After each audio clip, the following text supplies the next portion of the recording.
What's up, summoners? King Blair here. With the release of a lot of the new heroes, as well as some of the recent buffs to like Maid Chloe and Violet, a very decent discussion has been brewing in the Epic 7 community. That is Epic 7 running into a power creep problem? And what we're going to be doing today is talking about power creep, what it is, how it's affecting Epic 7, what's causing it, and what can be done in the future to try to make it not get too out of hand.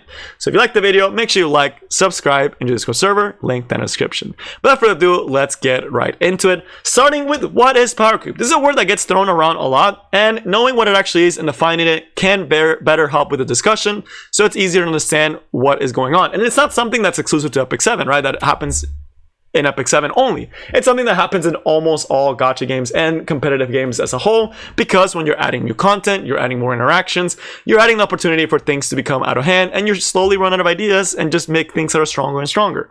So power creep at its core, according to Google, this is the definition I will use and kind of explain the thoughts behind it a little bit, but power creep is something that occurs in many games. Again, I don't want to make it seem like it's an only Epic 7 problem. If you played other games, you probably know that this happens, but essentially new content for this specific website, is according to Hearthstone, it's new cards, slowly outstrip the power of previous alternatives. So right here, this is the big one of what's going on. Essentially, new units are more overloaded, do more things better, and are just outshining the older units that are in the game, and essentially just taking over, right?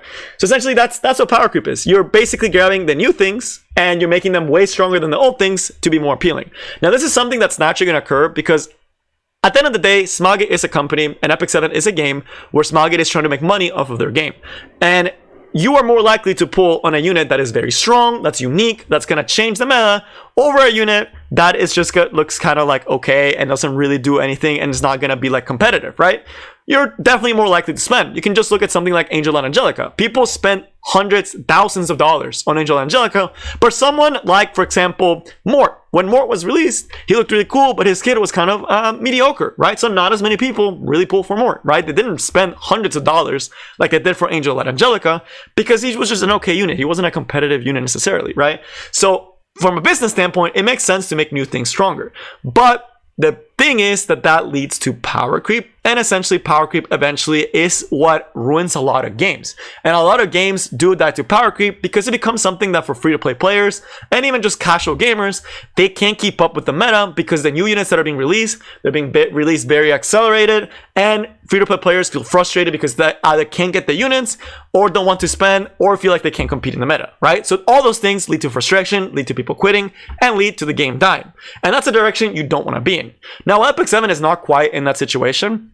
There are the semblance of a lot of power creep going on, and it's been worse more recently, including the part of the accelerated bandit schedule. We just got Amelia, Rem, AOL, Rimuru, we're gonna get Milim next week, and we've gotten even things like Ran, we've gotten buffs to like Violet and Maid Chloe, we've gotten a lot of very big impact, we've gotten Belian, right, a Robbie buffs, we've gotten all these super big changes in the span of 2 to 3 months where it's like a free-to-play player can't adapt to everything that's going on. Even for me, if you're not a spender, it is very hard to keep up with all the meta. I don't have all the meta units. I don't have Maid Chloe, right? I don't have AOL, right? And it's something that is becoming harder and harder to actually keep up with as far as the schedule. The other part that power creep is presenting itself in the actual level of power of the units, right? New units are just significantly stronger than a lot of the older units. And this can also be tied to units that are getting buffed, because the units that are getting buffed are just going from 0 to like 100 in like one patch, right? And that change is way too rapid. It doesn't let people actually adapt to the change. It doesn't let people actually try to get the unit. They don't rerun the units that get buffed.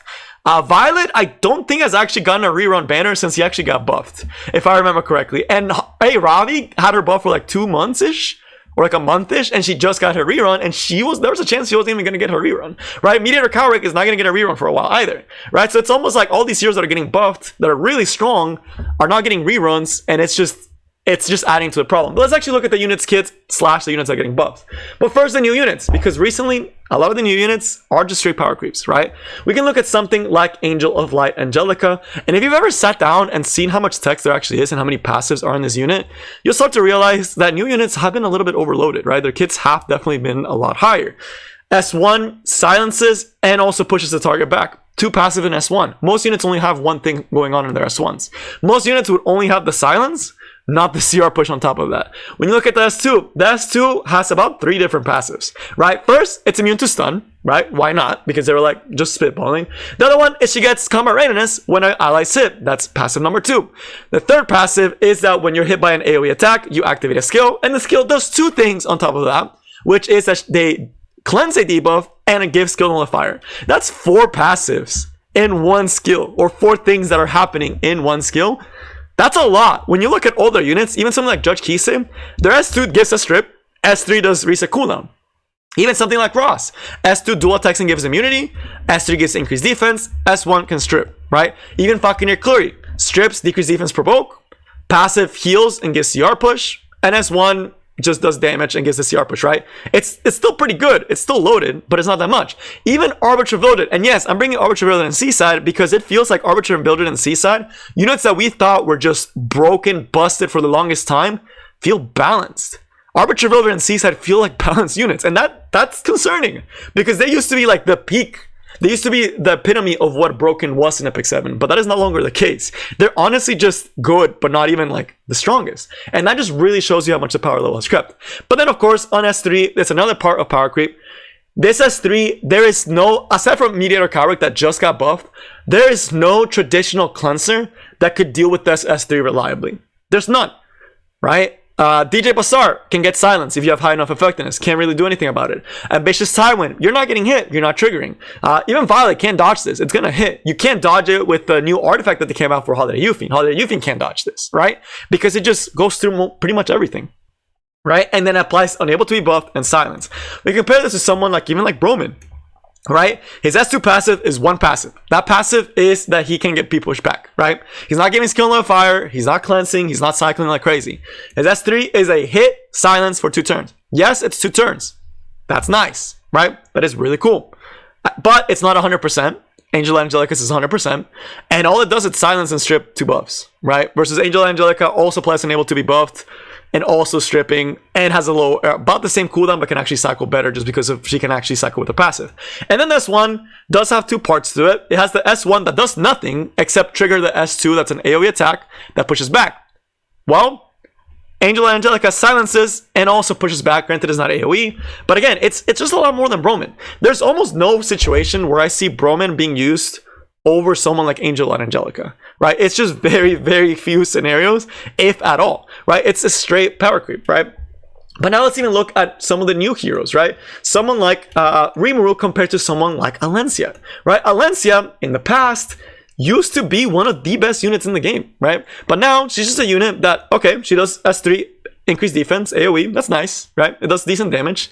She's an unreliable buff that lets her do an extra attack. The extra attack does nothing extra, and she does get some effectiveness and effectiveness. And this one is a very simple decreased defense for 1 turn, which can do pretty decent damage if it lands, assuming the caster doesn't have immunity, or high ER, or all this other stuff. Her damage is not through the roof, and she doesn't have self-sustain, and she doesn't have, outside of the increased defense, doesn't have too much support. We look at someone like Rimuru. Rimuru, on the other hand, is a unit that can steal, or not steal, but can copy buffs, AoE, can give himself buff reliably. 100% chance for you to do it if you do an S1. Guaranteed to get a counterattack. You don't have to rely on any RNG to actually do your counterattack. You get free CR pushing, free cycling, and you get a one-shot skill with fixed damage that on top of everything also decreases defense. You'll see how different the kits are, right? And I can keep going, right? Even with units like Amelia and Maid Chloe is just, why would you ever use any other Soul Weaver? Maid Chloe is providing healing, is providing debuffs, and is providing cleansing, right? Or even look at something like Destina and DJB. With Mediator Cowrick buffs, in what situation do you use DJB or Destina? Because ML Cowrick just easily fills the niche of DJ Bazaar and Destina just better, right? And Destina has always been super outdated, and I just don't see her ever coming back unless they just blow her kit up to be absolutely broken. And this is just a few examples. You can talk about Amelia, how she just cycles like crazy, super good at attack buffing, super good at healing, super good at cleansing, to a point has even pushed DN out, although DN is still a good option just because Amelia is not always available. But that's just one. There's also Rem compared to all the different bruisers. You can see a Ravi. And Robbie used to be like one of the best boosters in the game, and that was post buff. She was incredibly powerful, and now it's like you never see her because her Emo counterpart now is a lot stronger with the new buff because she just does way more. She revives, does dummy damage, hard to take out, right? And can cycle just like her, right? And it's just getting to a point where everything in Epic 7 is getting stronger and stronger. The ceiling for what used to be strong is just getting blown up, right? And you could argue where this started. It's been going on for a long time, but it hasn't been as blatant as it has with the past 3 months, right?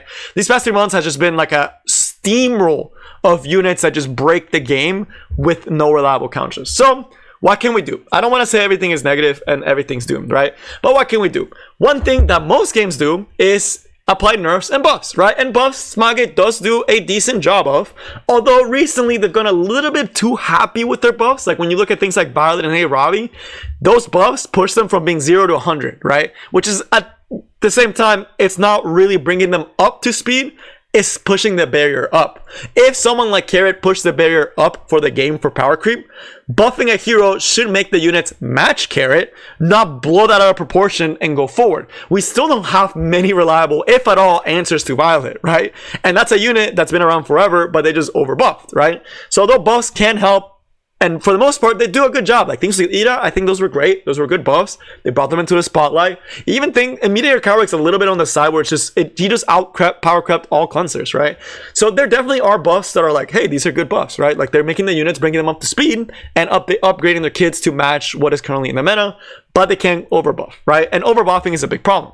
The other part is the fact that they don't nerf. As I mentioned, other games like League use nerf. Card games use ban system, where they ban cards or they errata cards, which again is kind of essentially nerfing. But they also, a lot of card games do also use nerfs. But Smilegate has said that they're not nerfing. That's something that's not even in the discussion. We're not going to spend any time of it, whether it's right or wrong. It's a fact that Smilegate has already said that is not an option for them, right? And that's not something they want to do. We can discuss why that would be bad monetarily, because you can think of things like Angel and Angelica, where people spend thousands of dollars, and they already had said that they're not going to ban. You know, it's a lot of issues if they ban now, or not ban if they nerf, right? So nerfing kind of out of the question, right? The other thing that they've been doing is releasing counters. The only problem with this is a lot of the times when they release a counter, the counter is overloaded. For example, Angel and Angelica. I'm going to bring her up again because she's a unit that just really exemplifies the problem right now with Epic 7. But when you look at her kit, she was supposed to counter Powercreep, right? That was her kind of role, right, with the S2. But they also made her rest of her kit just absolutely broken, right? And it's like even some other counters. Let's look at someone like Belian, right? Belian, all she was really supposed to do was stop Powercreep, right? And stop Soul Cleaves, right? That was her niche. Well, they were like, you know what would be cool? What if we made her S1 hit like a truck? And made it just like cleave squishy teams on a tanky unit. Let's just blow the damage out of proportion, right? And it just, now she became the problem when she was supposed to be the thing that mitigated the problem. This is another thing that Smilegate really has to be careful of. And it's something that they've been doing really badly, right? And it's just, they're not, it doesn't feel like they're testing a lot of the units before release. It just feels like they're just like, oh yeah, this will work. And they don't really think of the implications of all the interactions that can actually happen from releasing that unit. So what I think Smilegate needs to do, because right now it's not great, right? There's a lot of RNG attached to it because it's becoming more rock, paper, scissors. As you introduce more and more units and more units and more counters, it's just going to become a rock, paper, scissors, right? If I pick Angel and Angelica, I pick Meteor Cowrick, and now we're just there sitting like, who are you going to ban? What's going to happen, right? And that interaction, if it ends up happening like that, feels very rock, paper, scissors, where if you are the one that does the right call, you win the game. Versus if you have the right decision making. And I feel like a lot of the decision making within the game has been taken out of Epic 7 for more RNG, right? There's not as much decision making in games as it used to be. A lot of fights are very much boiled down to very low passive, very low RNGs, or they're lost at draft where you didn't ban the right unit because you lost the rock, paper, scissors, so now you're going to lose the game. And that creates a very negative experience for a lot of players and makes them want to quit. So again, what can they do with what they have? They can be a little bit more unique in how they do it. They can maybe implement a banning, or they can implement a 2 pre-ban system for PvP. And for Arena, they can also make it so there's a rotation where some heroes you can't use for certain weeks. That again would drive diversity. Will it make some people mad? Yes, but at least you know that in 1 week, hey, you can use whatever you want. And maybe on the last week of Arena, they can do like everything goes, or every once in a while, every once in a month. They can do something like that. For Arena, that would help. For RTA, implementing more bans so that you're able to take off more of the rock, paper, scissors aspect, although this can be very risky, but they can look at draft. And League of Legends did a really good job at doing a mid ban to actually deal with their big roster and the rock, paper, scissors situation that was occurring, because now you can go in the middle and ban some of the things and make it a lot less rock, paper, scissors. The other thing is, for new units, they really have to be careful. They can't just release units that are broken, but they still need to sell. Like Mort, Senya, Nilnath was them being careful. Those units did not sell, so then they're just like, you know what, YOLO, we're gonna go full out and make broken units with like units like Rand and all those other units. But they can actually do good design that it's not broken, right? There's things like Closer Charles that are well-designed units that are strong in their own right, but are not like overly oppressive, right? Even someone like Polides, for how strong Polides is, she doesn't feel overly oppressive. She was a counter done well. She was a counter unit that has a lot of flexibility that is not oppressive, right? No one is like, oh man, I hate Polides. Nerf Polides, right? Because there's counterplay attached to it. It's a well-designed hero, right? And they need to do more of that, because if they're not, Epic 7 PvP is just going to become a disaster. But that is all I have for you guys today as far as Power Creep. I don't want to scare you guys and make you feel like the game's dying. There's definitely still room for improvement, but I can say most people in RTA right now will say that this season of RTA has been one of the worst, because everything just feels stronger. Everything feels like very bad. Units feel like pull or uninstall, right? Like Belian and Ravi are both units you want to have, and it almost feels like pull or uninstall, right? If you don't have them, you're not competing as easily, right? You can still compete, but just not as easily, right? So it's still not to the point where it's like unfixable, right? Which is why I'm hopeful, and I hope Smilegate takes some tips and actually like reconsiders how they're doing balance and how they're going to deal with the problem, because the roster is only going to keep getting bigger. Units are only going to keep getting stronger. So how are they going to effectively tackle these issues so that it doesn't become something that drives players away and essentially eventually kills the game? But yeah, that's all I got for you guys today. Hopefully that gives you guys at least a more positive tone near the end. It's not to that level where it's just like, oh yeah, the game's dead already, like power creep is out of control, but it's starting to get to that point where it's starting to become an issue, right? And it needs to be identified and needs to be fixed. So hopefully Smilegate starts doing it. But that's all I got for you guys today. I feel like I'm going in circles, so I'm gonna end the video right now. And that's all I got, and I will see you next time. Peace.